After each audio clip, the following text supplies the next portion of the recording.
Hello, DK here with Mr. V Amps. I have a distortion pedal. It's one of the Aliexpress kits. This one is called DS-No1. So you would think that's Distortion-No1, but there's also a pedal sold there called DS1, and it is a different circuit. I have built them both. It has gain, tone, and volume. And I have my guitar here, so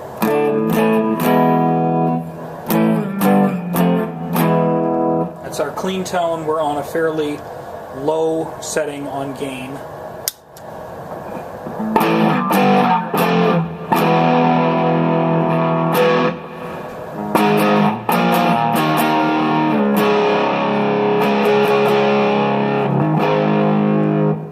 So on the lower gain settings, it seems to be nice and warm.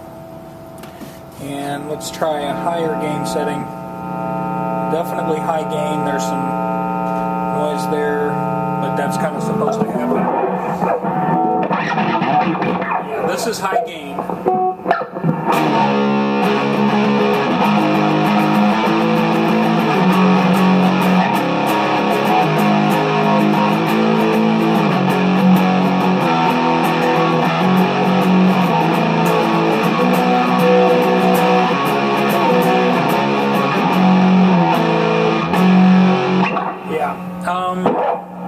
I think if we open it up a little bit more and let the tone escape, it might have a little bit more fun.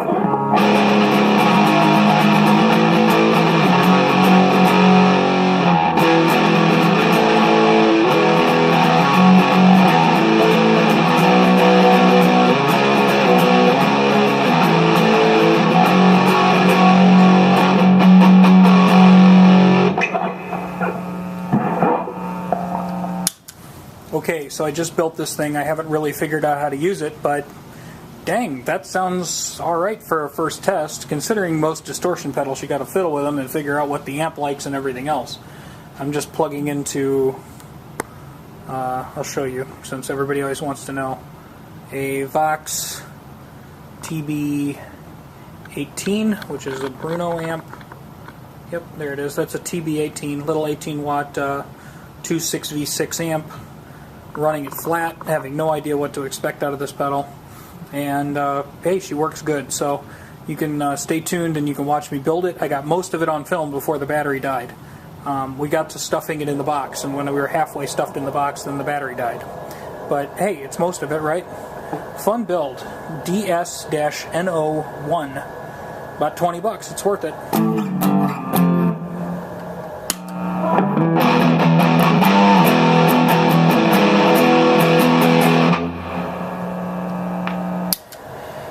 Okay, good afternoon everybody. DK here with an Aliexpress pedal. This is called Distortion-No1. This is not Distortion DS1. This is a different one, because this one actually has the foot switch thing. It's not. This is made for this type of foot switch, as opposed to the other DS1, which was a royal pain in the butt. So this is Distortion-No1. This is one I totally missed. I never saw this on the site. And we're going to build it here, for those of you who like to stick around and watch that kind of thing. This one looks pretty simple. There's not tons and tons of components. And hopefully if you're watching this, you've already heard how it sounds. So, see, there's two 10K resistors here. So let's just take a look and see where they go. One goes here.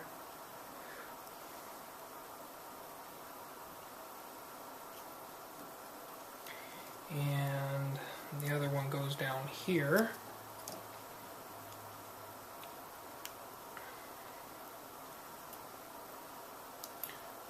I don't see any comments on this board about making any of the components lie down, so that should mean that we have ample room on this board for all components, so that's good.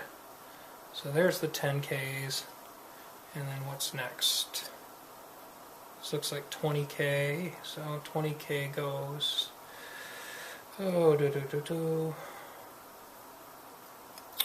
There's two of them that go right here below the chip.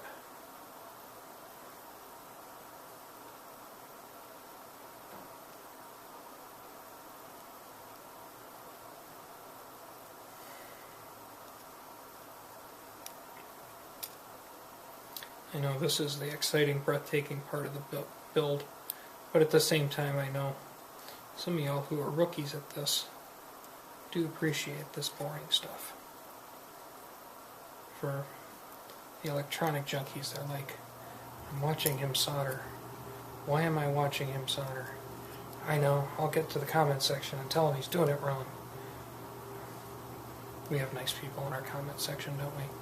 Okay, 1M, that would be a meg. And I see 1 goes right above where the 20s went.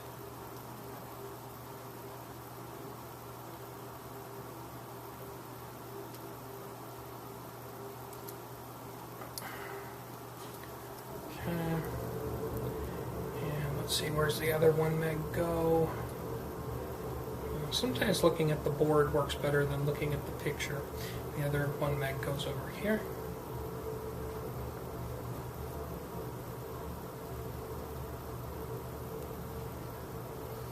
And you can't put resistors in backwards. So only if you're OCD does it really matter which direction the color stripes go. Okay, and then we have 47R, which is just 47 ohms. And surprisingly, they gave me a wide gap to put this one in there. It's kind of weird, like whatever the... That's a big space for one resistor. No, whatever. That's where it goes. And let's see, is the other one a long space too, or no? Sometimes they give you a really stubby space. Okay, the other one goes up here.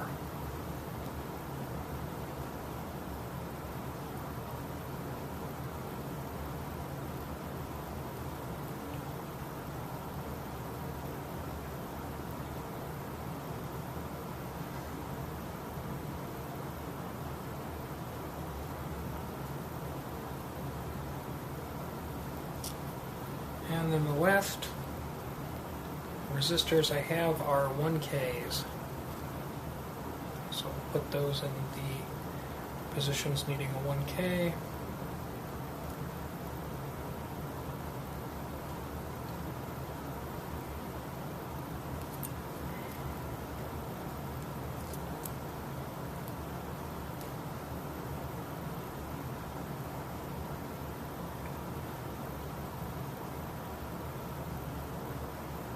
So, for those of you who have been wondering where I've been, I haven't made anything on this channel in a while. Just been playing with my band. I made a record, and just doing other things. So, it has nothing to do with me wanting to quit YouTube or me being upset about anything. It's just I have been doing things other than this stuff. Okay, so I've got the leads bent and everything's kind of held in there pretty good. I don't see anything falling out. So we'll solder those in place. Hopefully our iron's nice and toasty.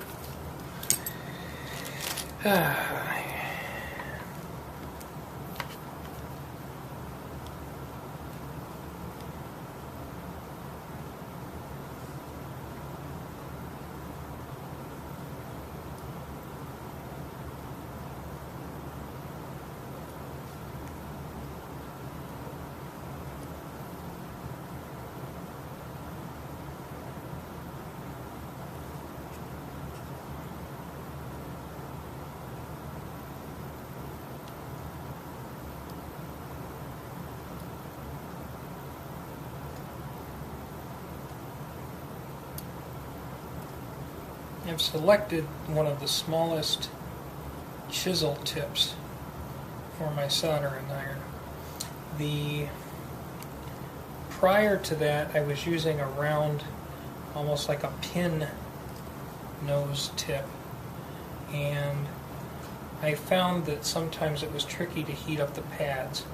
So this one, being a chisel tip, despite being small, has a nice flat spot, and it's letting everything really give good adhesion. So even for a hobbyist's soldering iron. This is doing a great job. Really liking this. I'm glad I broke this tip out. The only reason I broke this tip out is the other one is somewhere in my pile of crap on the bench. I found this one first. And I said, I think I'll try that tip. And I'm glad I did. Okay, so we'll do a quick visual. Make sure I don't see anything funky. Only one. Okay, I missed one. And I see one spot here I put more solder than I wanted to. So I'll just do a little lift there. A little bit up the end. A little bit there.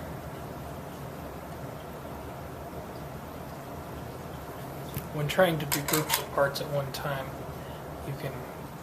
you're more likely to trip and goof up what you're doing, but I've got a little bit more practice. If you feel more comfortable doing these components one at a time rather than in a group, that's fine too.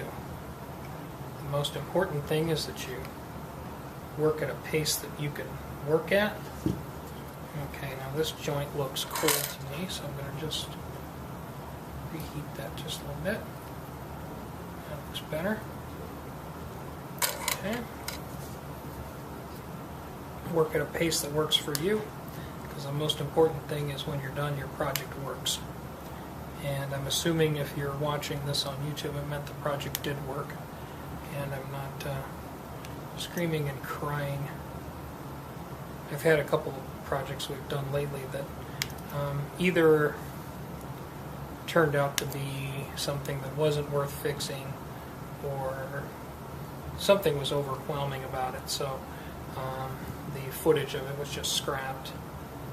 If you troubleshoot a thing for somebody and then they say, oh, I don't want to put any money into that, well, then it doesn't get fixed and nobody learned anything.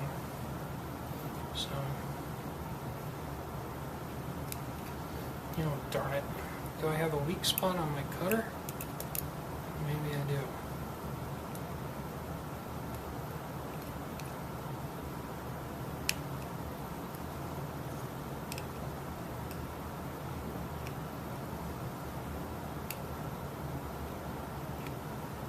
Let's try 2 at a time here. That seems to work. Okay.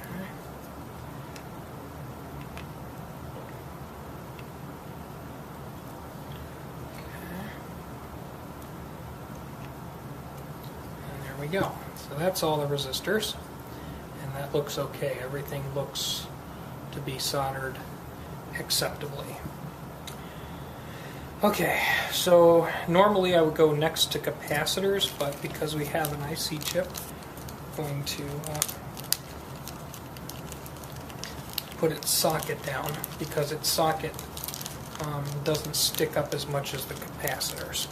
So it just makes it easier to do the socket chip on here, the little indicators here, so we'll make sure we put that in the right direction so we don't get confused and do that backwards.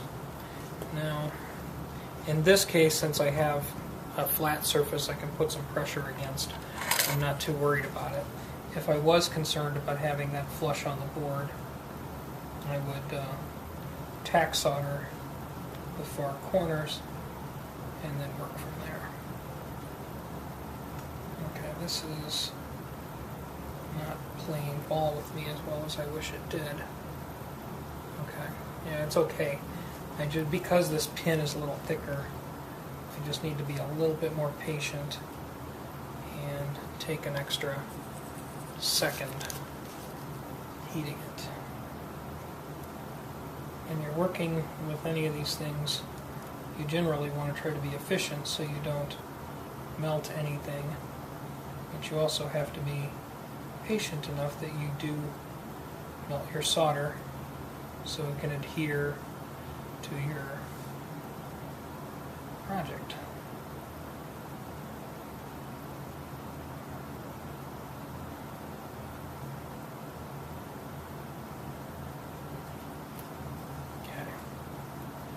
that looks okay. And it's down flush on the board, so we're good. Next we go to the capacitors, and the IC chip is in there too. I technically could just push it in there, but save that for later. And I have two LEDs on here that are not the LED for the visual part of the circuit.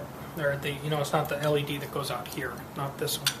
There's two LEDs over here, those green ones. Those are actually part of the distortion circuit, which is kind of a common practice. I've seen that a few times. So I have 100 U, which would be U would be microfarad. Here's my 100 microfarad, 16 volt cap, and they have the plus sign on going this way, that way. So I'll put that down, and I can get that one to go all the way flush down the board. I was thinking about where the jacks are going to go. The jacks are going to be over here, so that sticking up should not be an issue. Do try to think about that when you're building, but on these particular types of boards that have the nice place for your foot switch, they generally will mark very, very clearly, lay down on any component that needs to be folded over. Okay, so these are actually Rubicon caps. They say Rubicon, so I'll assume that's what they are, as opposed to Rulicon. But, what can I say? I've probably done about 10 of these kits, and I've only had one that was problematic, and it has not been seen on the channel. And I will eventually maybe go back to it again and see what's going on. But I contacted the vendor in regards to it. Okay, this is the 2.2 mic, and this one, despite being physically the same size, is just a higher voltage, and that's why it's bigger. I don't know if they make 2.2 mics that are less than 50 volts anymore, because even the 50 volt ones are small. And that's what that is. So these are 16 volt, and that's a 50 volt. And does it really matter, because this whole circuit's only going to see 9 volts anyway, right? Okay, and then we have our non-polarized capacitors. 223 here.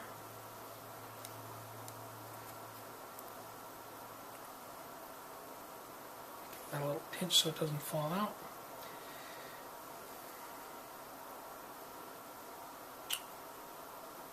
.223 again I've picked up, so that's going to go here with that. This board is very well marked, so I haven't had any hiccups, and I haven't ever built this one before, so we're doing this together first time. There's another 223. I do actually like that they're putting the 223 on there as opposed to the actual value, because with me being a little on the dyslexic side, sometimes looking at the value, whether it's 10 puffs or 100 puffs or 0.01 mics or 0.001 mics, that'll shake your brain a little bit, and then you have to look. This says 102J. 102 would be this one right here. See, there's 102.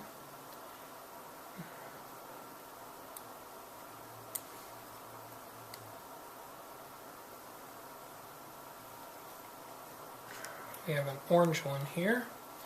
The orange one is marked on the top here. This is 0.022 is what that says. So 0.0 excuse me, I'll come back to that one in just a second. What's this one? This is 104. So 104 will go here. I'm fairly confident I know where the .022 one goes, but I'll show you why I'm doing this way, why I'm skipping it for just a split second.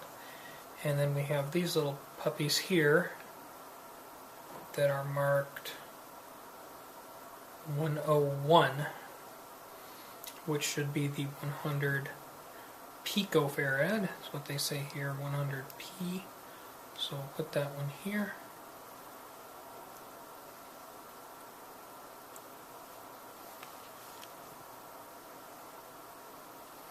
And there should be, there's the other 100 puff. Okay. So that leaves, the last one is 224 being open. And I don't think that on this particular capacitor they wrote 224. I think they put the actual value of it here on the top, 0.022 K63. 224 would be the 22, and then the 4 would be where the decimal point goes. So, yeah, it just doesn't natively click in my brain when I need to do that. So I'll solder these down, and then we'll move on to the diodes and LEDs. We'll pause. Okay, next phase, we have 2 LEDs. And the board says they're supposed to be red, but they sent me green ones. I really don't think that's going to matter at all. There's also a trim pot here. That's going to go here. We'll see if that fits in the board correctly, or if it's a little bit goofy on the size.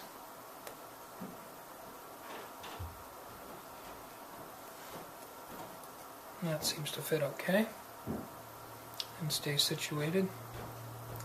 And then we have our 2 red LEDs, green. Okay, and the plus is going to, well, in this case it would be towards me because the plus is right there, and so the longer leg on an LED is the plus. Put those in, and we'll see if they go all the way down or if they stop. They stop right there on the board. But I can push them through. I'll leave them a little bit off the board. Okay. Push them most of the way through.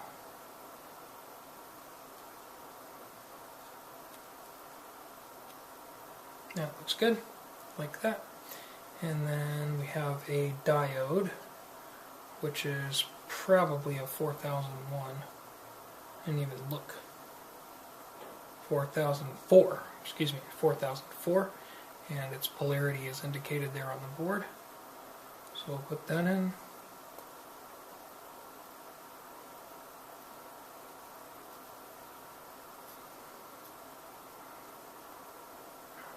Okay, we'll solder those in, and then we'll move on to the potentiometers and jacks. Okay, so that takes care of all the components on the board. I socketed the IC while I was at it. Now we have 3 volume pots, volume, distortion, and tone. Distortion and volume are 100K pots, and the tone is a 10K pot. And we need 3 wires on volume and distortion and 2 wires on tone. So I will want to prep that. And I also want to put my battery clip in here, so we'll get some wires on this thing. Okay, so welcome back. I got the wires on the pots, which is a little tricky, but the 100K pots, we have distortion, volume, and tone. And when this is in the box, like that, distortion is going to go up over here, and volume is going to go over there. So I don't want to cut these wires way too short, but we can take a little bit off of them when we solder them to the board. So we'll take just about that much off of these, and just about, not that one, that much off of these. This is the biggest aggravation with these kits, is when you get to put the wires in the box. The wires just fit in the box. Everything just fits in the box. They did send some pre-tinned, pre-stripped wires, which is kind of cool, and they shipped them in different colors. So that's an improvement. In the earlier days of these kits, they just shipped you a bunch of, just a roll of single colored wire, and that was a little more frustrating. But the gent who actually is with this company, I know, commented on one of my videos before he saw me building it, and I thought that was nice. Okay, so color-wise, what I did was pin 1 was, I did white for 1, black for 2, red for 3. So despite the fact that this is going to be rolled over and facing upright, it's going to go into the board this way. So we're going to go white, black, and then red.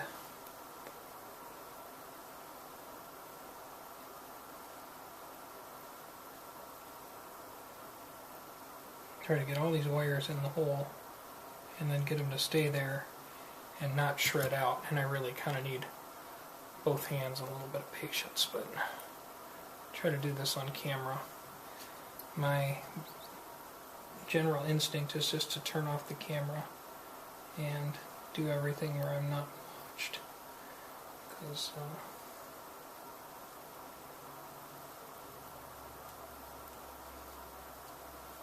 but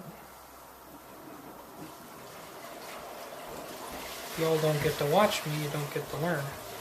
Lovely sound of water flowing above. Can you tell I'm in a basement?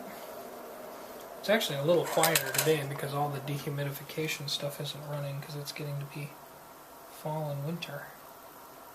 And it's a lot drier down here during that season, so we don't have to work hard to keep it dry.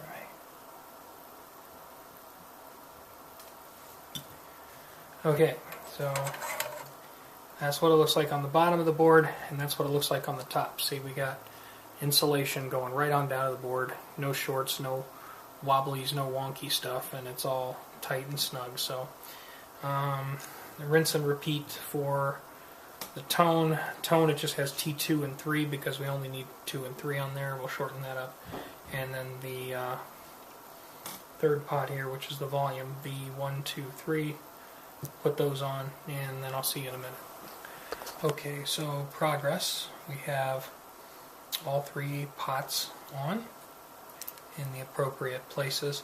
I had forgotten on the battery snap, although it solders up here, there's a little loop here, because when it fits in the case, the battery kind of sits back here. So there's a little loop here to keep you from being able to rip it out. So I forgot, so I took that off, flipped it through the loop, and you can actually adjust this later to the right tension. So the next thing we're going to do is take the jacks here, and we're going to put wires on them. The input jack, we need to do the ring, which is the outside, and the tip, and the inside jack, we need all 3, ring, tip, and sleeve. So 3 wires on one, 2 wires on the other, and then we come back again. Okay, so the output jack has 2 short wires, and I'm probably going to trim this a little bit, but then the input jack has 2 short and 1 longer wire. The reason being, the output jack tip goes here, so that's going to be the red wire, and then the ground goes here, so it doesn't need to be that long.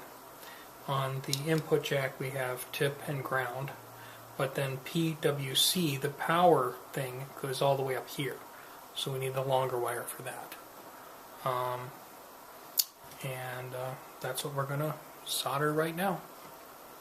So tip and ring for the output jack, put those in there. And as far as the ground goes, there are many points on this board that are marked as ground. You will use some of them, but probably not all of them. And technically it doesn't really matter which ones you do or don't, because they all go the same place.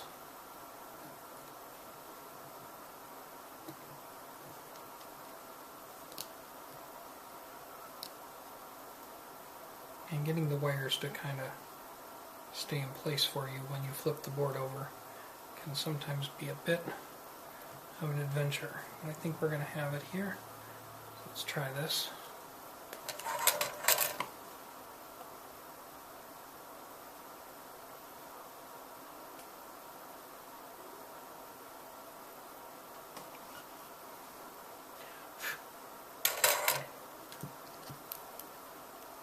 And that looks good. So there's the output jack, and now we have to do the input jack in the same fashion. Okay, so for the indicator light, I put wires on it real close and snipped the leads off like that. And the reason I have the red one short and the black one long is the red one goes up here on LED plus, which is going to be up there. The light goes there, so it's going to be close, but the black one goes all the way back there, so that's got to be longer. And then the little grommet for it, we can just screw into the case when the spirit moves. So I'm going to solder this in now, because I've already got these other jacks in. Okay, so there's 2 more wires that have to go on the board, and then I'm going to put the jack on here, and then the board's all done. On the DC jack, we have a 9 volt and the one for PWB, and the wire for PWC actually goes to the PWC over here on this jack, so those two will connect. So I'm just going to put the PWB wire and the 9 volt wire on the board, but not into the jack, because you got to put the jack in the side of the case first.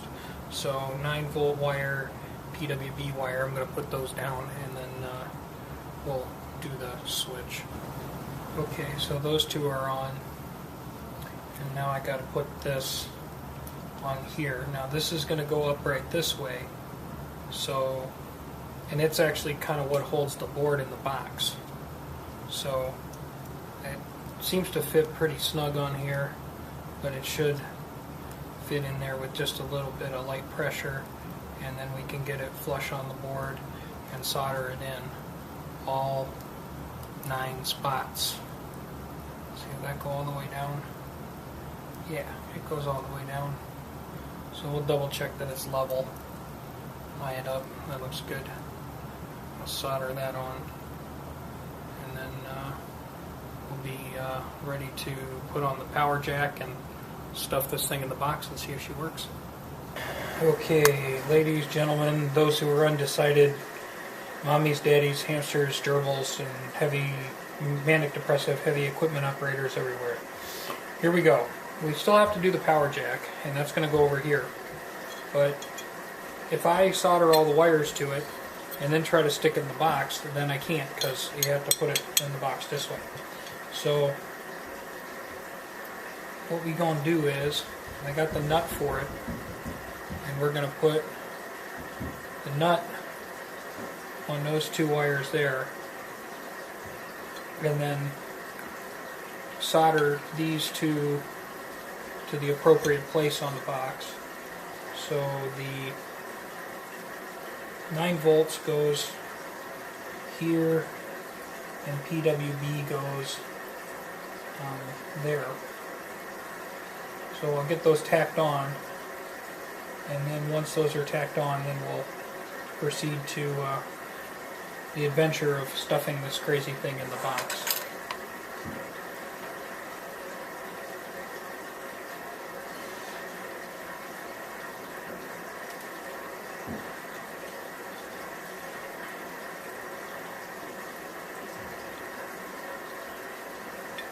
That's the fun part about soldering this stuff. You get to learn how to solder around corners and in tight quarters. It's good for you, because it's only going to make you better at it. Okay. So it's totally acceptable once you solder things on to actually pull and yank your wires a little bit, make sure that they're not going anywhere. And then now we can slide the nut over here, put our 3rd wire through, because our 3rd wire is going to PWC on the input jack. So we'll spin this on here, grab a wrench or a plier, and turn it down. I should have a pressing wrench laying on a bench here somewhere, or some kind of wrench.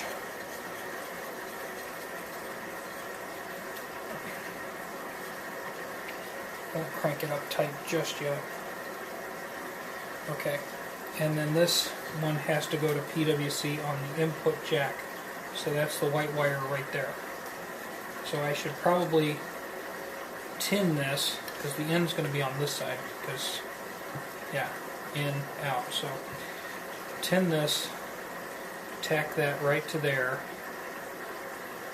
and then proceed to stuff everything in the box. So because I'm going to need 3 hands, I'm going to solder this and then I'll turn the camera Okay, back on. here comes the adventure. So make sure you've removed The nuts from the input and output jacks and the pots, because now it's the time to stuff it in the box.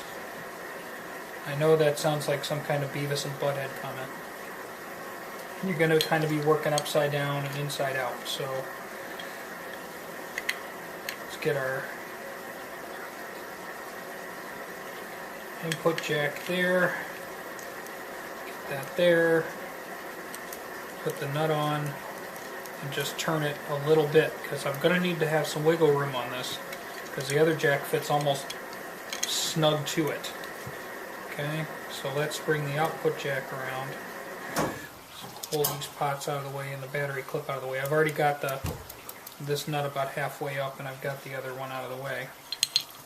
Try to get this to fit in this spot over here where the output jack goes. And come on, Nelly. There, got that in. And now we have to make sure it's not touching the other one on the opposite side, because reasons.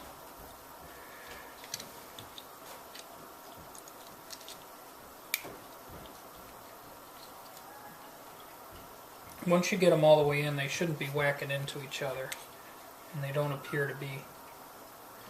They appear to want to, but I don't think they are.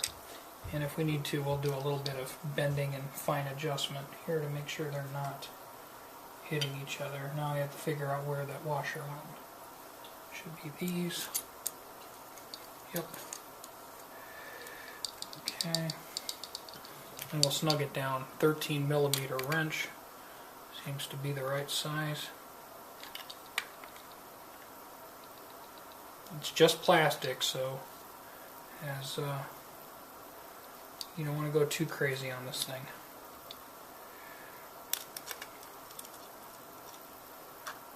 But you want it to be snug enough that it ain't falling back out.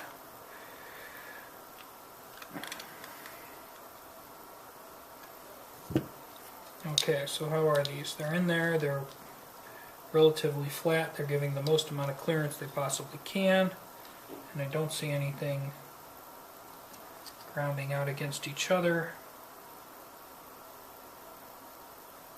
Yeah, I think we're gold. Okay, so now I got to get the various pots in the various locations. So this one is D123. That's going to be the distortion, aka gain. That goes here. Put that up through there.